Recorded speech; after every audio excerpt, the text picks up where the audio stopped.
Hello friends. ரீசெண்டாக ஒரு முட்டாள்தனமான ஒரு கருத்தை கேட்டிருக்கேன். என்னதுன்னா, இப்போ பசங்க பேச்ச பேரண்ட்ஸ் கேளுங்க, பசங்க பேச்ச பேரண்ட்ஸ் கேளுங்க. இது என்ன லாஜிக்னு எனக்கும் புரியல. இது கேட்க எப்படி இருக்குன்னா, ஒரு பைலட் வந்து ஃப்ளைட் ஓட்டிகிட்டு இருக்காரு. அவருக்கு எக்ஸ்பீரியன்ஸ் இருக்குது. இந்த டைரக்ஷனில் ஃப்ளைட் ஓட்டணும், இப்படி ஓட்டினா இந்த இடம் ரீச் ஆகும் அப்படின்னு அவருக்கு தெரியும். இப்போ நம்ம பேசஞ்சர் போய் பைலட் எனக்கு இந்த டைரக்ஷன் பிடிக்கல, எனக்கு இப்படி ஓட்டுறது எனக்கு சுத்தமாக பிடிக்கல, எனக்கு இப்படி ஓட்டுங்க அப்படி ஓட்டுங்கன்னா என்ன ஆகும்? ஃப்ளைட்டு ஆக்சிடென்ட் ஆயிரும். ஸோ அந்த மாதிரி தான் இருக்குது இந்த கருத்தும். ஸோ இதை நான் தொடர்ந்து ஒரு 3 நாளாக போடலான்னு நினச்சிட்டு இருக்கேன். ஏன்னா யூடியூப் ஷார்ட்ஸில் நான் சும்மா ஸ்க்ரோல் பண்ணி பார்த்துட்டு இருக்கும்போது இந்த மாதிரி யாராச்சும் ஒருத்தர் கருத்து இந்த மாதிரி போட்டிருக்காங்க. நான் ஸ்க்ரோல் பண்ணி பார்த்துட்டு இருக்கும்போது 3 நாளாக போடலான்னு நினச்சிட்டு இருந்தேன், முடியல. ஸோ இன்றைக்கி தான் டைம் கிடச்சிருக்கு. ஸோ அதனால் சொல்கிறேன். ஸோ பேரண்ட்ஸுக்கு தெரிஞ்சிடாது எதுவுமே நமக்கு தெரிய போகிறது இல்லை.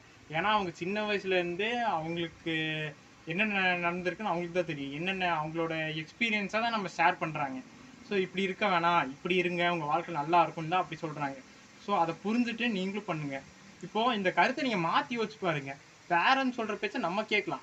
எப்படின்னா பைலட் சொல்கிற பேச்சை நம்ம கேட்கலாம். பைலட் சொல்கிற பேச்சை கேட்டால் நம்ம கரெக்டாக அந்த இடத்துக்கு போய் ரீச் ஆகிடலாம். நம்ம போய் மூக்கு நாளைக்கு வேணாம், இந்த மாதிரி இப்படி பண்ணுங்கள் அப்படி பண்ணுங்கன்னு. ஸோ அந்த மாதிரி தான் இருக்குது. நீங்கள் ஃபஸ்ட்டு என்ன பண்ணுங்கன்னா, பேரண்ட்ஸும் பசங்களும் உட்காந்து இந்த மாதிரி டிஸ்கஸ் பண்ணுங்கள். பேரண்ட்ஸ் வந்து இதனால நான் இப்படி திட்டுறேன், இதனால இப்படி நான் பண்ணுறேன் அப்படின்னு உங்கள் பசங்கள்கிட்ட நீங்கள் ஃப்ராங்காக சொல்லுங்கள். பசங்க வந்து பேரண்ட்ஸ்கிட்ட இதே மாதிரி நான் என்னால் இப்படி தோணுது, எனக்கு அப்படி பண்ணுது, என்கிட்ட இருக்க பாசிட்டிவ் என்ன, என்கிட்ட இருக்க நெகட்டிவ் என்ன அப்படின்னு நீங்கள் பேரண்ட்ஸ்கிட்ட கேட்டு நீங்களும் சேஞ்ச் பண்ணிக்கோங்க. பேரண்ட்ஸும் எதாவது தப்பு இருந்தால் நீங்கள் அவங்ககிட்ட கேட்டு சேஞ்ச் பண்ணிக்கோங்க. இதுக்காக ஒரு கருத்து இந்த மாதிரி சோஷியல் மீடியா போஸ்ட் பண்ணாதீங்க தயவு செஞ்சு. பசங்க பேச்ச பேரண்ட்ஸ் கேட்கணும் அப்படின்னு.